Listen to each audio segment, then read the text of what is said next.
नमस्कार दोस्तों, मैं हूं अर्जुन और स्वागत है आप लोग का मेरे इस वीडियो में। दोस्तों, जो भी अभ्यर्थी सरकारी जॉब पाना चाहते थे या पाना चाहते हैं उनके लिए बहुत बड़ी खुशखबरी है, क्योंकि उत्तर प्रदेश पुलिस में अब तक की सबसे बड़ी वैकेंसी आ चुकी है। 60,244 पोस्ट। तो जो भी छात्र वर्दी की चाहत रखते थे, पुलिस में जाना चाहते थे, उनके लिए बहुत अच्छी खबर है, बहुत खुशखबरी है। तो अब एकदम लग जाइए मनोबल से एकदम, और पूरा मेहनत करिए। और अगर सही से आप मेहनत करेंगे तो हमें लगता है कि अगस्त सितंबर तक, जो आने वाला है अगस्त सितंबर, आपके शरीर पे वर्दी होगी। तो एकदम लग जाइए पूरे मनोयोग से। और जो आपका उम्र सीमा जो तय किया गया था, जो 23 दिसंबर को ये वैकेंसी, ये जो नोटिफिकेशन आया था, उसमें उम्र सीमा बहुत कम कर दी गई थी। लड़कों के लिए 18 से केवल 22 वर्ष था, लड़कियों के लिए 18 से 25 वर्ष, जो कि बहुत कम था। और काफ़ी लड़के दुखित हो गए थे कि ये मतलब हम लोग को 22 वर्ष में ही बूढ़ा मान लिया गया है क्या, क्योंकि लड़के तैयारी कर रहे थे काफ़ी टाइम से। और ये 5 साल के बाद वैकेंसी आई है। पहली बात तो उत्तर प्रदेश पुलिस कांस्टेबल इतनी बड़ी वैकेंसी आई है।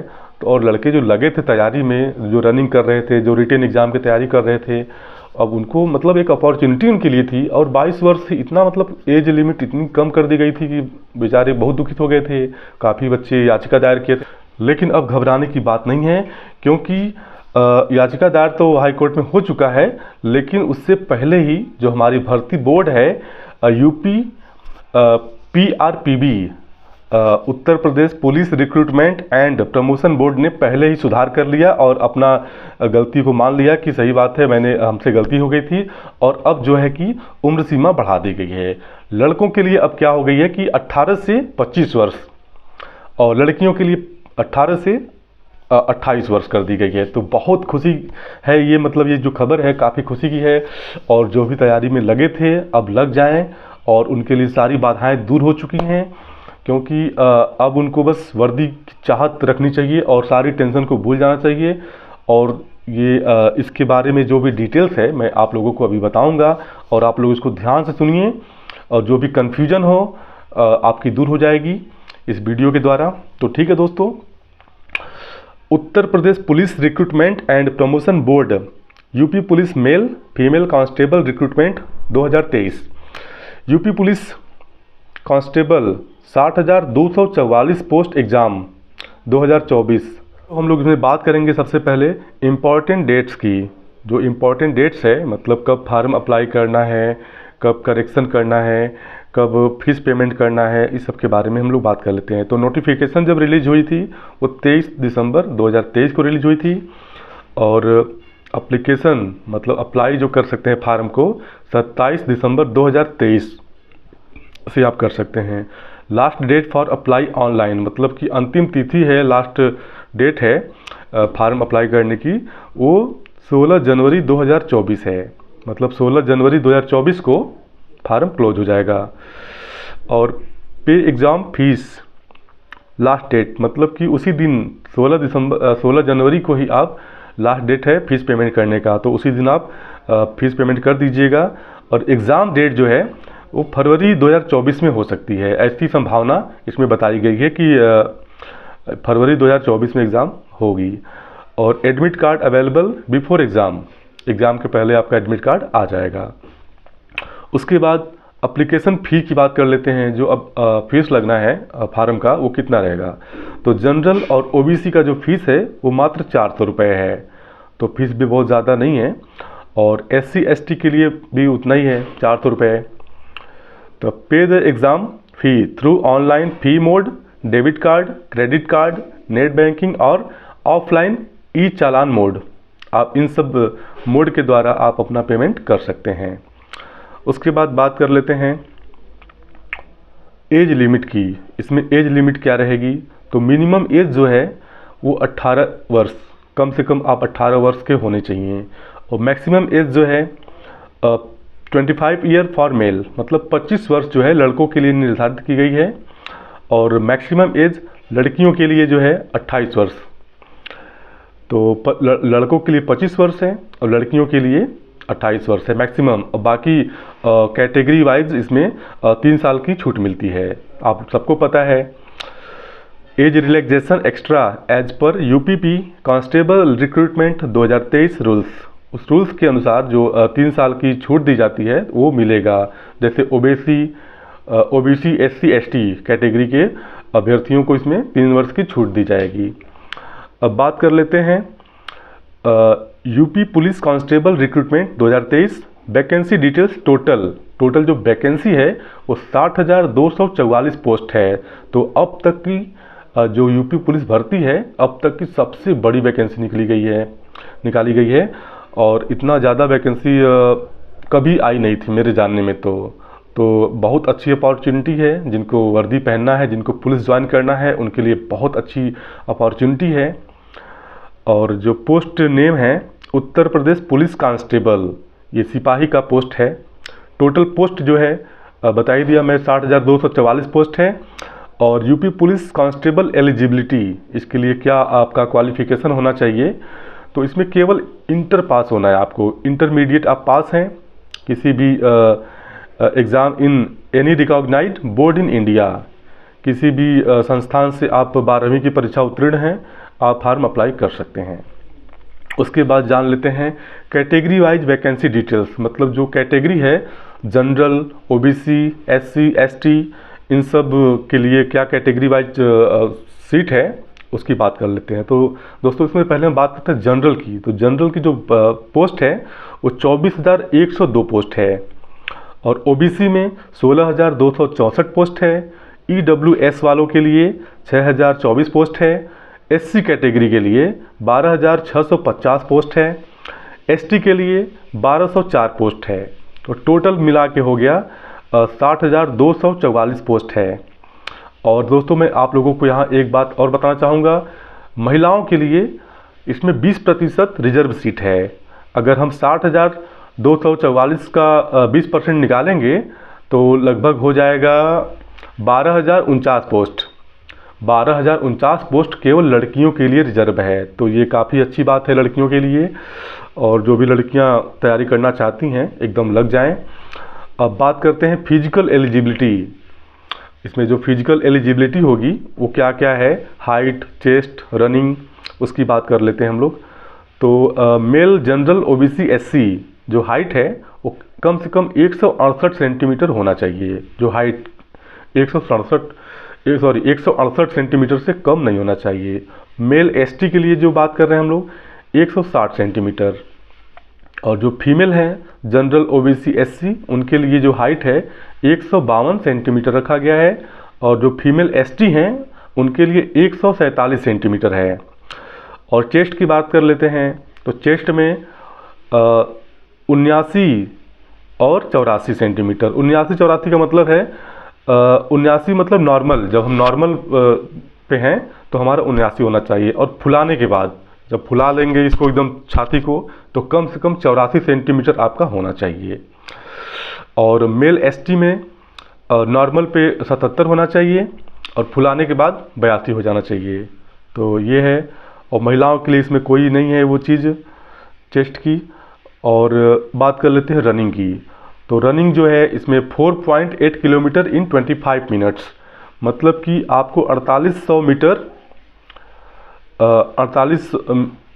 मीटर आपको 25 मिनट में दौड़ना है। मतलब 5 किलोमीटर से 200 मीटर कम 25 मिनट में आपको करना है। ये जनरल ओबीसी एससी और एसटी के लिए, ये सब के लिए है, मतलब लड़कों की कैटेगरी में। और लड़कियों के कैटेगरी में अलग है। लड़कियों की कैटेगरी में 2.4 किलोमीटर इन 14 मिनट, मतलब कि 2.5 किलोमीटर से 100 मीटर कम ही 14 मिनट में दौड़ कंप्लीट करनी है लड़कियों के लिए। तो ये भी बहुत अच्छी बात है, लड़कियों के लिए ज़्यादा दौड़ नहीं है, मतलब कम है, तो ये सही है। और उसके बाद देखिए आज 27 दिसंबर हो गया है और आज से ये जो लिंक एक्टिव हो जाएगा फार्म भरने के लिए। तो अभी आप लोग वेट कर लीजिएगा शाम तक, और शाम हो जाएगा उसके बाद ये लिंक एक्टिव हो जाएगा। आप लोग इसमें फार्म अप्लाई करना शुरू कर दीजिएगा।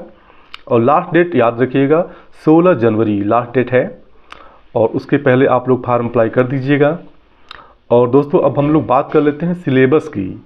जैसे रिटन एग्ज़ाम में सिलेबस जो है वो क्या क्या रहेगा, क्योंकि जो रिटन एग्ज़ाम होता है तो उसमें सिलेबस होता है। तो इसमें क्या क्या होता है ज़रा हम लोग इसकी बात कर लेंगे। तो सिलेबस हमारा जो है उसमें नॉर्मली रहता है, जैसे कि जनरल नॉलेज रहता है और हिंदी रहता है और उसके बाद रीजनिंग रहता है और फिर मैथ रहता है। सब नॉर्मली रहता है, कोई हाई रेंज का नहीं रहता है, कोई बहुत ज़्यादा टफ नहीं होता है। बस अगर आप 8वीं तक का मैथ पढ़े हैं तो आपके लिए बहुत सही है। और रीजनिंग तो सभी लोग लगाते हैं, हर एग्ज़ाम में लगभग आता है रीजनिंग अब तो रीजनिंग की तैयारी आपको करनी होगी। बाकी सामान्य हिंदी पढ़ना होगा और सामान्य अध्ययन पढ़ना होगा। तो सामान्य अध्ययन इसमें पढ़ना होगा आपको, सामान्य हिंदी पढ़ना होगा। जैसे कि हिंदी में क्या होगा, व्याकरण, मौलिक ज्ञान, हिंदी वर्णमाला, तद्भव, तत्सम, पर्यायवाची, विलोम शब्द, अनेकार्थ, अलंकार, रस, छंद, यही सब है। इसमें मुहावरे हैं, लोकोक्तियाँ हैं, यही सब आपको पढ़ना है। सामान्य ज्ञान में जैसे कि सामान्य विज्ञान, भारत का इतिहास, भारतीय संविधान, भारतीय अर्थव्यवस्था एवं संस्कृति, भारतीय कृषि, वाणिज्य एवं व्यापार, जनसंख्या, पर्यावरण एवं नगरीकरण, भारत का भूगोल तथा विश्व का भूगोल, प्राकृतिक संसाधन, उत्तर प्रदेश की शिक्षा, संस्कृति और सामाजिक प्रथाओं के संबंध में विशिष्ट जानकारी, उत्तर प्रदेश में पुलिस, राजस्व व सामान्य प्रशासनिक व्यवस्था, मानवाधिकार। और इसमें आंतरिक सुरक्षा एवं आतंकवाद, भारत और उसके पड़ोसी देशों के बीच संबंध, राष्ट्रीय तथा अंतर्राष्ट्रीय महत्व के समसामयिक विषय। तो एकदम इजी है, आपको यही सब पढ़नी है। जैसे मुद्राएं हो गई, देश, राजधानी, खोज, पुस्तक, दिवस, अनुसंधान। तो और करेंट अफेयर्स, जैसे कि लेटेस्ट जो घटनाएं हुई रहती हैं, छः महीना से साल भर में जो भी घटनाएं ताज़ा तरीन हुई रहती हैं उसको करेंट अफेयर्स बोलते हैं। तो वो भी इसमें थोड़ा सा आ जाएगा, 10-15 क्वेश्चन, तो आप लोग देख लीजिएगा। उसके बाद आएगा इसमें आपका न्यूमेरिकल एंड मेंटल एबिलिटी, संख्यात्मक एवं मानसिक योग्यता। जैसे इसमें आएगा आपका संख्या पद्धति, सरलीकरण, दशमलव और भिन्न, अनुपात, समानुपात, लाभ हानि, प्रतिशतता, साधारण ब्याज, चक्रवृद्धि ब्याज, आपका यही सब आएगा। तो ये हो गया। उसके बाद आपका आएगा मानसिक अभिरुचि, मानसिक अभिरुचि, बुद्धिलब्धि एवं तार्किक क्षमता, जिसको हम लोग बोल सकते हैं। जैसे इसमें आपका क्या रहेगा, जनहित, शांति व्यवस्था, सांप्रदायिक सद्भाव, व्यावसायिक सूचना। तो ये सब चीज़ें इसमें रहेगी। उसके बाद आपका रहेगा बुद्धिलब्धि और तार्किक क्षमता, रीजनिंग में आपका बहुत ज़्यादा हार्ड नहीं रहता है। समरूपता है, समानता है, विभिन्नता है, विश्लेषण, निर्णय है, पर्यवेक्षण है, ब्लड रिलेशन से इसमें क्वेश्चन आते हैं, रक्त संबंध और मेमोरी। तो यही सब है इसमें। अमूर्त विचारों व प्रतीकों तथा उनके संबंधों से सामंजस्य की क्षमता। तो इस तरह से हमारा ये सिलेबस है, इसको आप लोग देख लीजिएगा। इस वेबसाइट पे जाके www.sarkariresult.com पे जा करके आप इसकी सारी जानकारी ले सकते हैं। वैसे मैंने आपको सारी बातें बता दी हैं और कहीं भी कुछ गलती इसमें नहीं है, मैं सब आपको देख के बता रहा हूँ, इसलिए इसमें कोई गलती नहीं हो सकती। तो आप लोग एकदम लग जाइए पूरे मनोयोग से, पूरे मनोबल से, और अपने ऊपर विश्वास रखिए कि आप वर्दी प्राप्त कर लेंगे अपनी मेहनत से, अपने परिश्रम से। और देखिए, कोई भी कॉम्पिटिटिव एग्ज़ाम की जब कोई तैयारी करता है तो डर तो मन में रहता है कि होगा नहीं होगा, सिलेक्शन क्या होगा, क्योंकि सिलेक्शन को लेकर सबकी उसका बात रीज़न ये है कि जो ये इस समय दौर है वो काफ़ी कंपटीशन बढ़ गया है हर चीज़ में। चाहे कोई भी वैकेंसी निकलती है तो कंपटीशन इतना बढ़ गया है, लोग पढ़ने पे इतना जोर दिया है कि सबको नौकरी चाहिए, सबको सरकारी नौकरी चाहिए। तो कंपटीशन तो बढ़ी है, जाहिर सी बात है, लेकिन उसी कंपटीशन में, उसी में आपको भी एक सीट अपना पक्का करना है। तो आप डरिए मत, एकदम तैयारी करिए, जो सिलेबस है सिलेबस के अकॉर्डिंग पढ़िए। और उसके बाद फिजिकल स्टैंडर्ड आपका सही है तो कोई दिक्कत नहीं है। बाकी रनिंग की जो तैयारी है आप लोग थोड़ा बहुत करते रहिए, नहीं तो आप पहले रिटन एग्ज़ाम दीजिए, उसके बाद टाइम मिलेगा आपको, 1-2 महीने का टाइम मिलेगा, उसमें आप चाहे तो रनिंग अपना प्रैक्टिस कर सकते हैं बढ़िया से।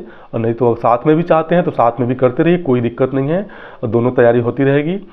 तो इस तरह से ये सारी जानकारी मैंने आपको बताया। जानकारी कैसी लगी आप लोग बताइएगा, और इसी तरह की और जानकारी चाहिएगा आप लोगों को तो मेरे चैनल को सब्सक्राइब कर लीजिए और शेयर कर दीजिए। इस तरह की जानकारी मैं आप लोगों को देता रहूँगा। तो जय हिंद, जय भारत, हर हर महादेव। लग जाइए एकदम पूरे मेहनत से और सिलेक्शन अपना ले लीजिए, और अगस्त सितंबर तक आपके शरीर पे वर्दी होगी, ये मेरी गारंटी है। तो ठीक है दोस्तों, महादेव।